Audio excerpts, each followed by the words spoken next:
നമസ്കാരം. കോൺഗ്രസ് തീവ്ര ഹിന്ദുത്വ സമീപനത്തിലേക്കോ? ദേശീയ മാധ്യമങ്ങളിലെ റിപ്പോർട്ടുകൾ സൂചിപ്പിക്കുന്നത് എന്താണ്? വാസ്തവം എന്ത്? തീവ്ര നിലപാടുമായി ഉത്തർപ്രദേശിൽ അയോധ്യയെ മുന്നിൽ നിർത്തി നാടകം കളിക്കാൻ ഒരുങ്ങുന്ന BJPയെ നേരിടാനുള്ള ഒരുക്കത്തിലാണ് രാഹുൽ ഗാന്ധി. അങ്ങനെ BJPയെ നേരിടണമെന്നുണ്ടെങ്കിൽ, അവർക്ക് മുന്നിൽ ഒരു ബദലായി നിൽക്കണമെന്നുണ്ടെങ്കിൽ തീവ്ര ഹിന്ദുത്വ സമീപനം ഉൾക്കൊള്ളണം എന്നുള്ളതാണ് രാഹുലിന്റെ പുതിയ തിരഞ്ഞെടുപ്പ് ടീമുകളിൽ നിന്ന് വ്യക്തമായിരിക്കുന്നത്. ഇതിന്റെ ഭാഗമായി 3 അംഗ കമ്മിറ്റിയെ തന്നെ രാഹുൽ നിയോഗിച്ചിട്ടുണ്ട്.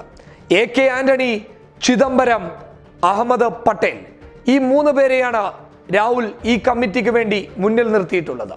ഈ കമ്മിറ്റി മുന്നോട്ട് വെക്കുന്ന ലക്ഷ്യങ്ങൾ എന്ന് പറയുന്നത് തീവ്ര ഹിന്ദുത്വ സമീപനത്തോടുകൂടി മുന്നേറണമെന്നുള്ളതല്ല, മറിച്ച് മതനിന്ദ ആ കാര്യങ്ങളിൽ ഒരു കാരണവശാലും ഇടപെടൽ നടത്താൻ പാടില്ല എന്നുള്ളതാണ്. അതിന് കാരണമായി രാഹുൽ ഗാന്ധി ചൂണ്ടിക്കാണിച്ചത് നേരത്തെ അയോധ്യ വിഷയത്തിൽ ചില നേതാക്കളെടുത്ത നിലപാടുകൾ. അയോധ്യ വിഷയത്തിൽ പരിഹാസ രീതിയിൽ, രാമനെ പോലും പരിഹാസിക്കുന്ന രീതിയിൽ ചില കാര്യങ്ങൾ കോൺഗ്രസിനകത്തു നിന്നുള്ള നേതാക്കന്മാർ എടുത്തിരുന്നു.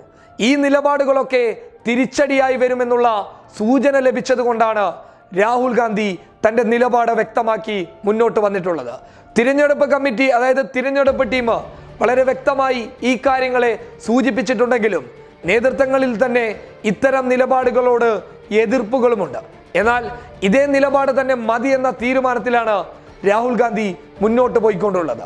ഈ വിഷയവുമായി ബന്ധപ്പെട്ട് AK ആന്റണിക്ക് കർക്കശമായിട്ടുള്ള നിർദ്ദേശങ്ങൾ നൽകിയിട്ടുമുണ്ട്. എന്നാൽ നേരത്തെ ശശി തരൂർ അയോധ്യ വിഷയത്തിൽ പല രീതിയിലുള്ള വിമർശനങ്ങളുമായി മുന്നോട്ട് വന്നിട്ടുണ്ടെങ്കിലും ആ വിമർശനങ്ങൾ ഇപ്പോൾ വേണ്ട എന്ന ഒരു തീരുമാനത്തിലേക്കാണ് കോൺഗ്രസ് എത്തിയിട്ടുള്ളത്.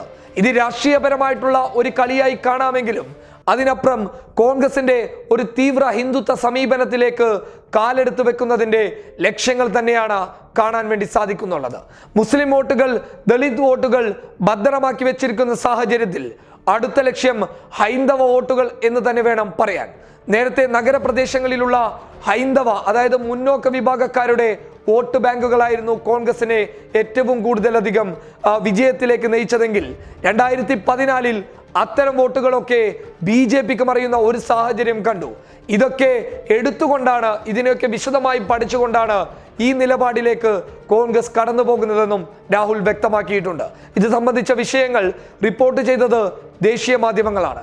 എടുത്തു പറയേണ്ട മറ്റൊരു കാര്യം എന്ന് പറയുന്നത് മതനിന്ദ, അതായത് ഇസ്ലാം മതമായാലും ഹൈന്ദവ മതമായാലും ഈ വിഷയങ്ങളിലേക്ക്, മതത്തിനകത്തേക്ക് ഒരു കടന്നു ചെല്ലൽ കോൺഗ്രസിന്റെ നേതാക്കന്മാർ നടത്തരുതെന്നുള്ള കർക്കശ നിർദ്ദേശവും രാഹുൽ ഗാന്ധി നടത്തിയിട്ടുണ്ട്. BJPക്ക് ഒരു ബദലായി നിൽക്കണമെന്നുണ്ടെങ്കിൽ ഹൈന്ദവ വോട്ടുകളെ സംരക്ഷിച്ചു നിൽക്കേണ്ടത് കോൺഗ്രസിന്റെ ആവശ്യം തന്നെയെന്നുള്ള ഒരു വലിയ സൂചനയാണ് കോൺഗ്രസ് മുന്നോട്ട് വെച്ചിട്ടുള്ളത്. നേരത്തെ മുസ്ലിങ്ങളോടൊപ്പം നിൽക്കുന്നു എന്നുള്ള ഒരു ആരോപണങ്ങൾ നേരത്തെ തന്നെ കോൺഗ്രസിനെ വന്നതുകൊണ്ടാണ് ഇത്തരത്തിലുള്ള ഒരു തീരുമാനവുമായി മുന്നോട്ട് പോകാൻ കോൺഗ്രസ് തീരുമാനിച്ചത് എന്നുള്ളതാണ് റിപ്പോർട്ടുകൾ സൂചിപ്പിക്കുന്നത്. News desk public Kerala.